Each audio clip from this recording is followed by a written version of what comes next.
A small metal engine begins to shake on a wooden workbench. The vibration is irregular at first. A thin metallic knocking repeats again and again. Sharp, hollow, mechanical. Tuck, tuck, tuck, tuck. Inside the cylinder, a mixture of air and fuel ignites in small controlled explosions. Each ignition pushes a piston downward with surprising force. The piston is only a few centimeters wide, but it moves dozens of times every second. Heat builds quickly. The metal cylinder grows hot enough that touching it for more than a second would burn skin. A faint smell of fuel fills the air. The engine produces barely 1 horsepower, less power than a modern lawnmower, and yet the machine moves. A light wooden carriage rolls forward slowly on narrow wheels. The speed is modest, perhaps 16 kilometers per hour on a smooth road.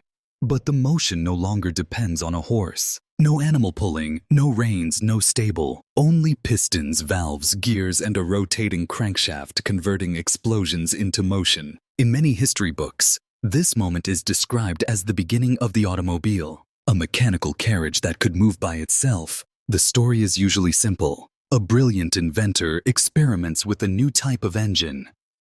After years of trial and error, the first automobile appears. Soon the machine spreads across cities and countries. Roads expand, factories grow.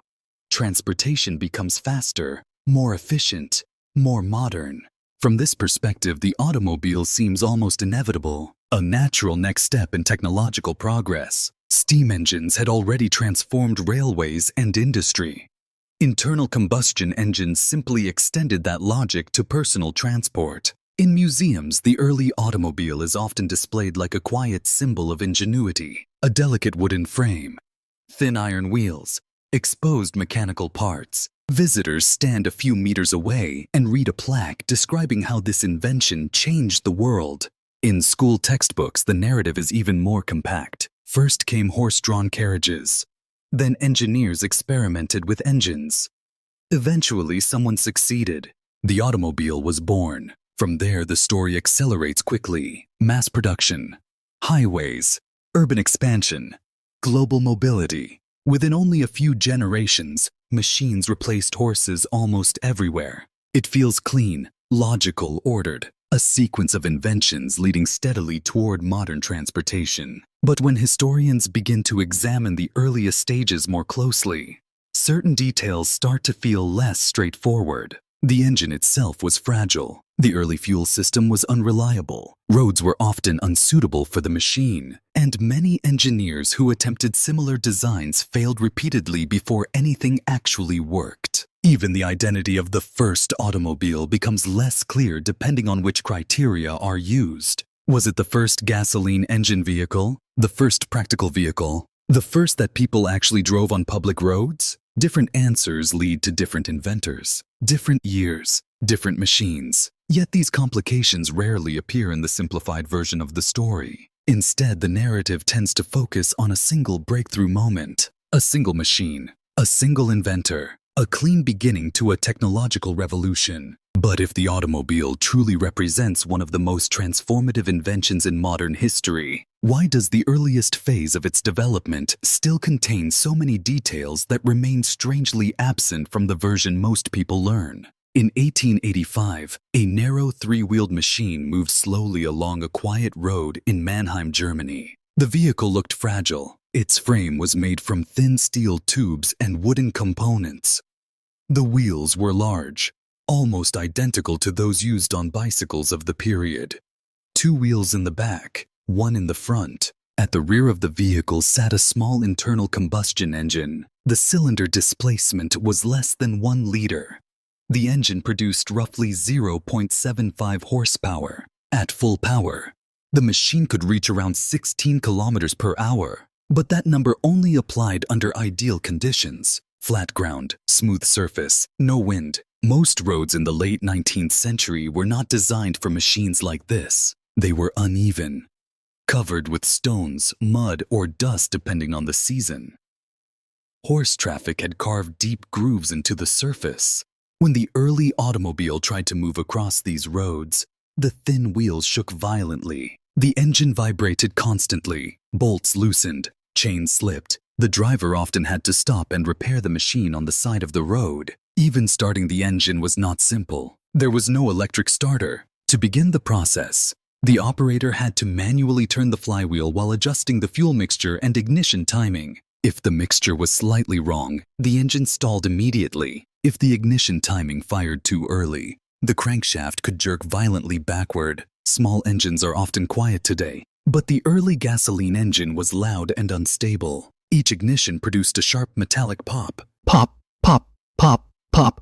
The sound echoed through the street like distant hammer blows. Horses reacted badly. Historical accounts describe animals suddenly panicking when the machine approached. Carriage drivers sometimes complained that these self-moving wagons frightened their horses and disrupted traffic. Some cities briefly restricted where such machines could operate. In other places, local authorities simply did not know how to regulate them. The technology did not fit neatly into existing categories. It was not a carriage, but it used the same roads. It was not a steam locomotive, but it produced smoke and mechanical noise. Even fuel was a complication. Gasoline was not yet a widely distributed commodity. In fact, the first automobile drivers often purchased fuel from pharmacies, where small quantities of petroleum solvents were sold for cleaning and chemical use. One of the earliest long-distance journeys by automobile required frequent stops at pharmacies along the route simply to refill the tank.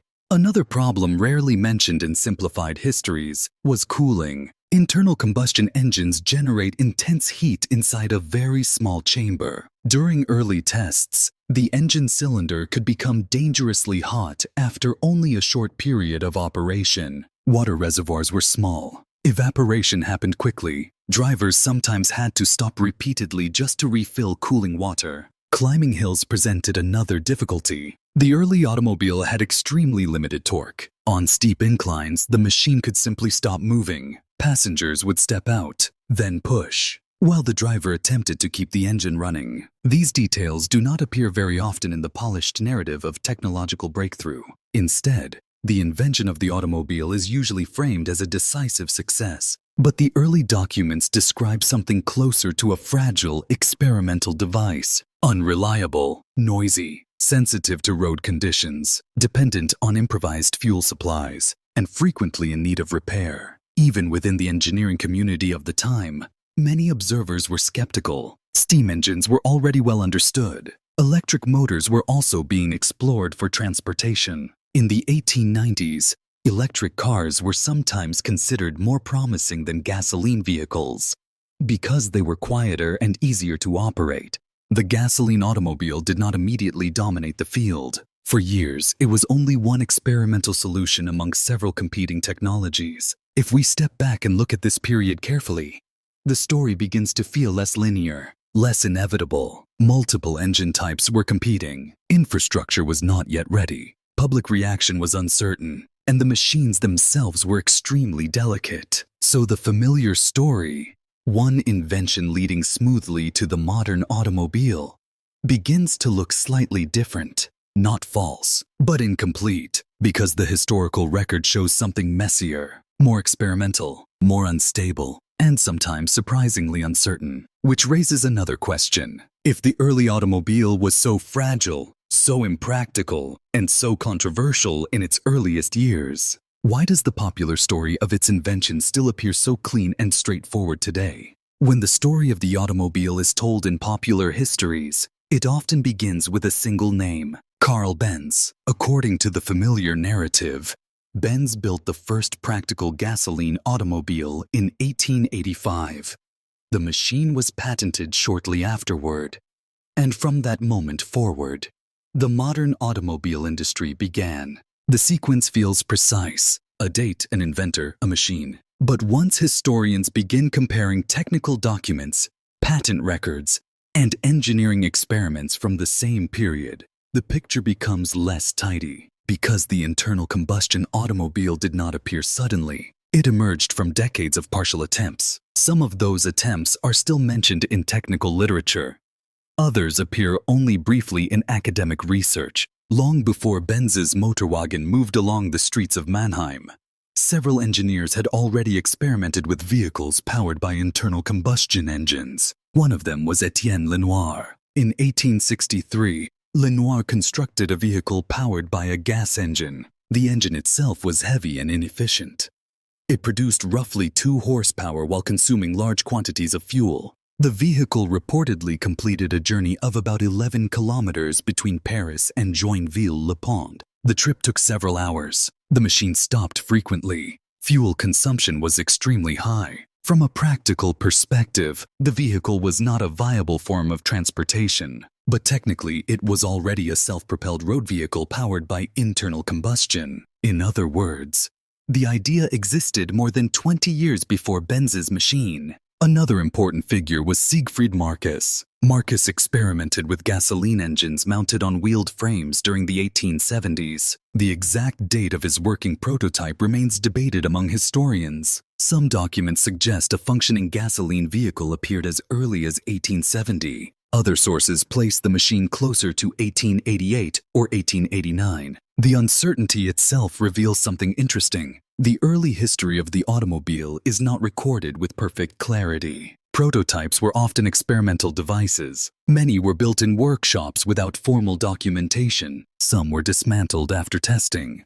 Others survived only through written descriptions. This makes the idea of a single, universally agreed first automobile surprisingly difficult to define. The question quickly becomes dependent on criteria. Should the first automobile be defined as the first vehicle powered by internal combustion, the first vehicle powered specifically by gasoline, the first practical vehicle capable of repeated use, the first vehicle successfully patented? Different historians choose different answers, and depending on the criteria, the origin of the automobile shifts slightly. Even Benz's famous motorwagen, often displayed in museums as the first true automobile, had significant limitations. The machine had 3 wheels, not 4. The steering system was delicate and difficult to control on rough roads. The engine produced less than 1 horsepower. Fuel delivery relied on a simple surface carburetor that allowed gasoline vapor to mix with air. But the mixture ratio changed constantly depending on temperature and engine speed.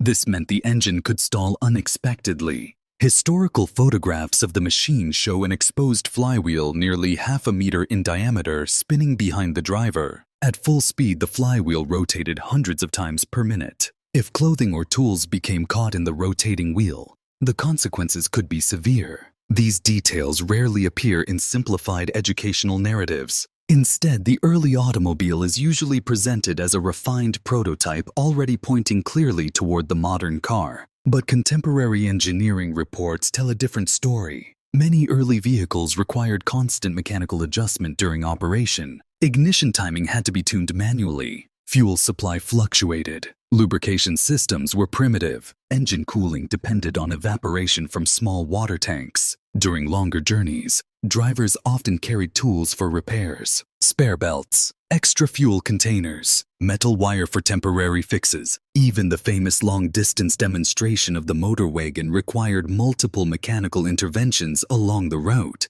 Chains had to be repaired, fuel lines cleared, insulation added to prevent overheating. These practical difficulties rarely appear in the simplified narrative. Instead, the demonstration is often summarized in a single sentence. A successful long-distance drive proved the automobile was viable, but the actual journey looked far less smooth. It was slow, mechanical problems appeared repeatedly, and the driver had to improvise solutions along the way. The pattern appears again and again in early technical history. The real development process was gradual, messy, filled with partial failures and competing designs. But the popular version compresses these experiments into a single decisive breakthrough. A clean moment when the automobile suddenly arrived. This compression is not necessarily intentional. Narratives often simplify complex technological development simply because long chains of experiments are difficult to explain quickly. Yet the result can subtly reshape how the invention is understood.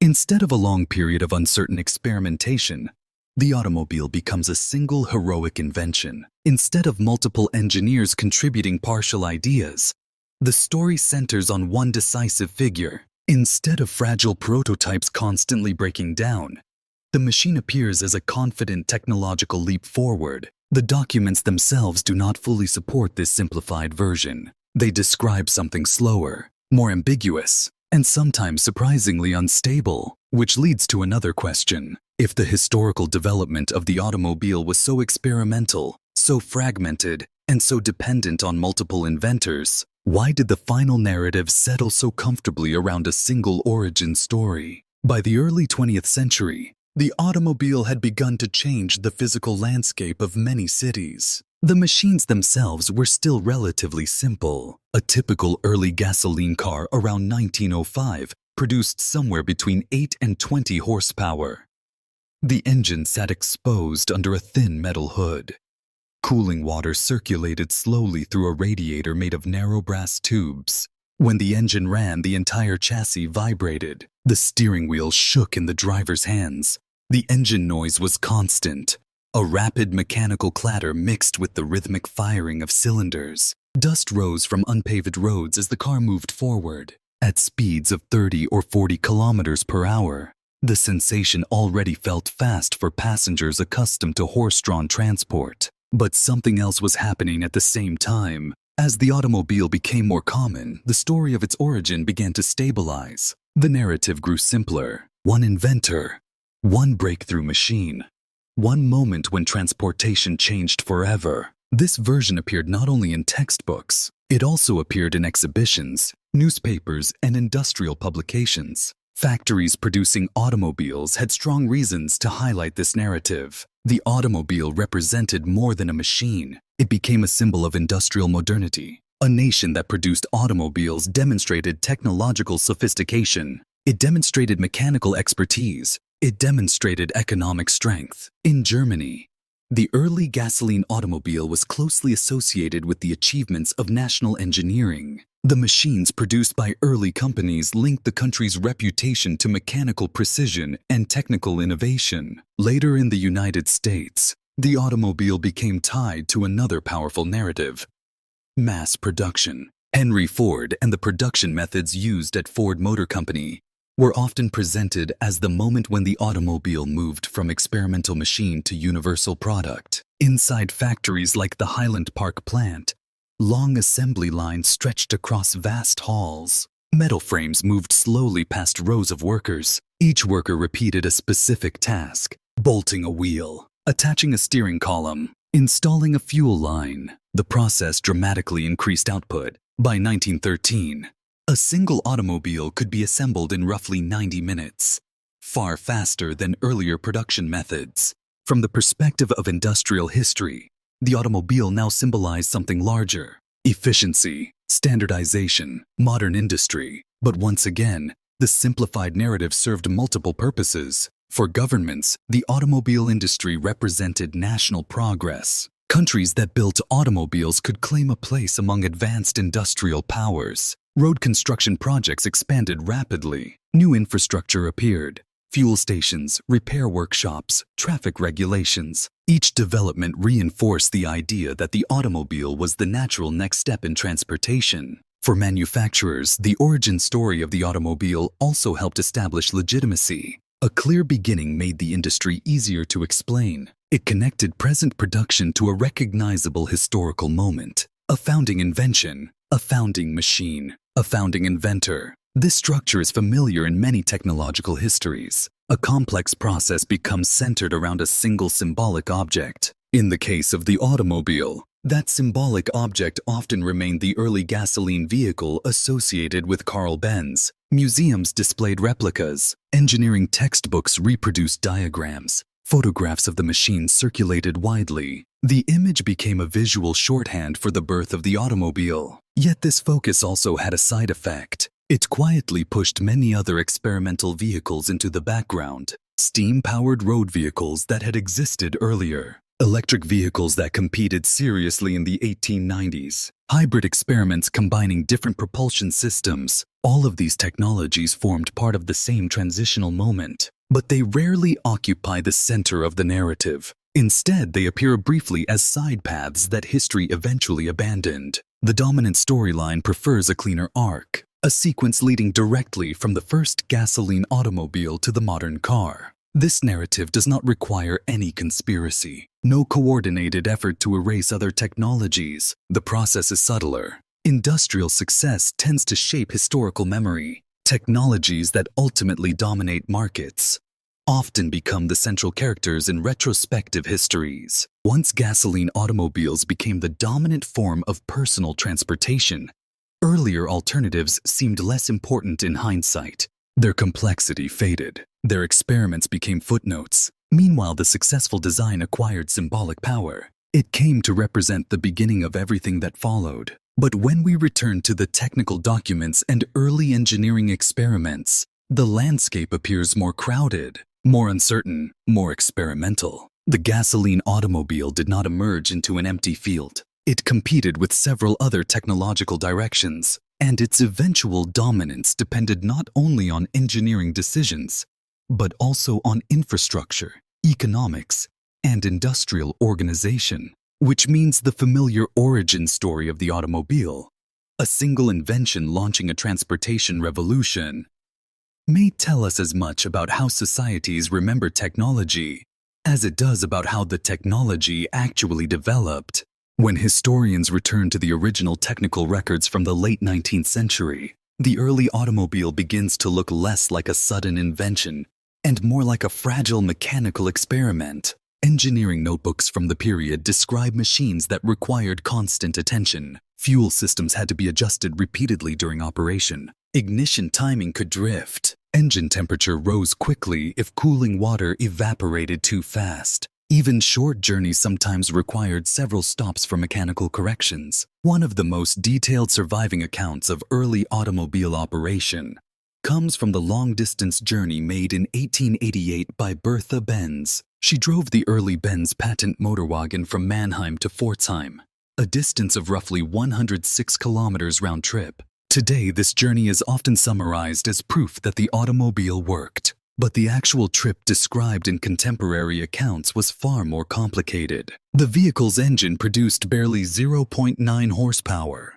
This limited power created immediate challenges on uneven terrain. When the road climbed even moderately, the machine slowed dramatically. Passengers sometimes had to step out and push the vehicle while the engine continued running. Fuel supply created another unexpected problem. Gasoline was not yet sold at dedicated stations. Instead, the fuel used by the motorwagen, a petroleum solvent known as ligroin, was purchased from pharmacies in small quantities. During the journey, Bertha Benz stopped at several pharmacies simply to refill the tank. One of these pharmacies later became known as the first gasoline filling station, but this interpretation appears only in later retellings. In the original context, the stop was simply a practical solution to a supply problem. The journey also revealed mechanical weaknesses in the vehicle. At one point, the fuel line became blocked. The obstruction had to be cleared manually using a small hat pin. Later, an electrical wire required insulation.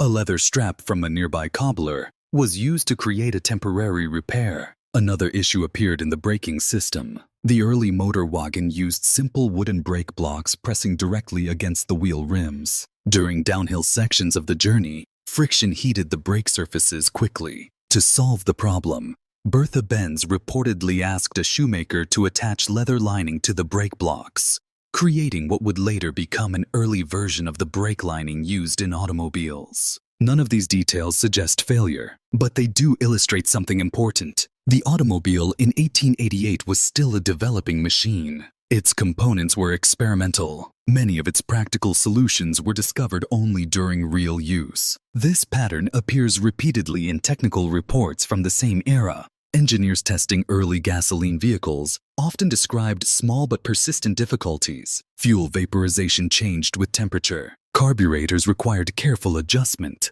Spark ignition systems sometimes misfired. Lubrication systems were simple gravity-fed designs that could fail if oil levels dropped too low. Even basic road conditions created problems. Most roads were built for horse-drawn traffic. They were narrow, uneven, and often covered with loose gravel. Thin automobile tires struggled to maintain traction. The rigid suspension of early vehicles transmitted every bump directly into the chassis. Passengers described journeys as physically exhausting. Long drives produced intense vibration and constant mechanical noise. Yet despite these difficulties, the automobile gradually improved. Engine power increased, transmission systems became more reliable, fuel delivery became more precise with improved carburetor designs. Cooling systems evolved from simple water reservoirs to circulating radiators. Over time, these improvements made the machine more stable and more practical. But the documents from the earliest years rarely describe a finished invention. They describe something closer to a continuous engineering process,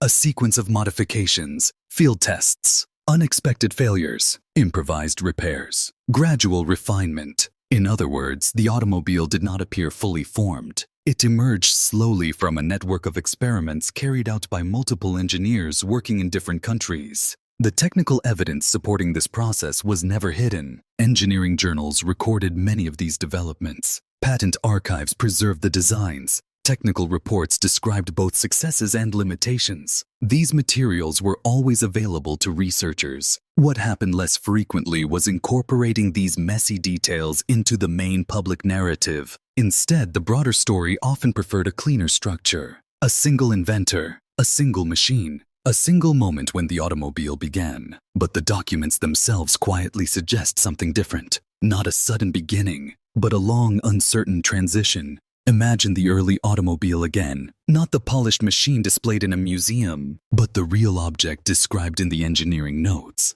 A narrow, three-wheeled frame made of thin steel tubing, large spoked wheels with solid rubber tires, a small single-cylinder engine mounted behind the driver. The engine vibrates constantly. Inside the cylinder, fuel ignites dozens of times every second. The explosions push a piston downward through a stroke only a few centimeters long. A heavy flywheel spins beside the engine. The metal disc may weigh more than 20 kilograms, rotating fast enough to blur into a circular shadow. The driver sits above this mechanism on a narrow wooden seat. There is no windshield, no suspension system capable of absorbing rough roads. Every vibration travels directly through the chassis. Every mechanical sound is exposed. The engine pops and rattles. Chains rotate beside the rear wheels. Heat rises from the cylinder and exhaust pipe. After only a short period of operation, the engine compartment becomes hot enough that touching the metal surfaces would burn skin. The machine moves forward slowly, perhaps 15 or 16 kilometers per hour under favorable conditions. Faster than walking, but not dramatically faster than a horse carriage. This was the object that later histories would call the first automobile. And the more closely we examine it, the less it resembles the beginning of a perfectly ordered technological revolution. Instead, it looks like a fragile mechanical experiment, a prototype still surrounded by uncertainty. At the time, nobody could know which propulsion system would dominate future transportation. Steam vehicles already existed. Electric vehicles were improving. Gasoline engines were only one possibility among several competing approaches. Even the infrastructure required for automobiles did not yet exist. Road networks were not designed for high-speed mechanical traffic. Fuel distribution systems had not been built. Repair workshops specialized in these machines were rare. From the perspective of the late 19th century, the automobile was not yet the center of transportation. It was an unusual new device, interesting, promising, but still uncertain. Only later, after decades of engineering improvements, industrial expansion, and new infrastructure, would the automobile become a dominant global technology. And only after that dominance was established did the historical narrative begin to stabilize around a single origin. One inventor, one machine, one beginning. The simplified story is not entirely wrong. Carl Benz did build a remarkable early automobile. The machine did demonstrate that gasoline engines could power a road vehicle. But the documents surrounding that period reveal a process that was slower and more complicated than the popular narrative suggests. Multiple engineers contributed ideas. Different propulsion systems competed. Early machines failed repeatedly before becoming reliable. The automobile did not suddenly appear. It gradually emerged. Yet when societies tell the story of technology, complexity often becomes difficult to maintain. Narratives prefer clarity, beginnings, turning points, inventors who symbolize entire technological transitions. These structures make history easier to explain, easier to remember, But they also smooth out many of the uncertainties that existed at the time. The early automobile reminds us of this pattern. A machine that once looked experimental, unstable, and uncertain later became a symbol of inevitable progress. The object itself did not change. What changed was the way its story was told. And if for so long we accepted such an orderly story about the birth of the automobile, how many other histories of technology might we still be repeating simply because they fit more comfortably into the narrative of progress?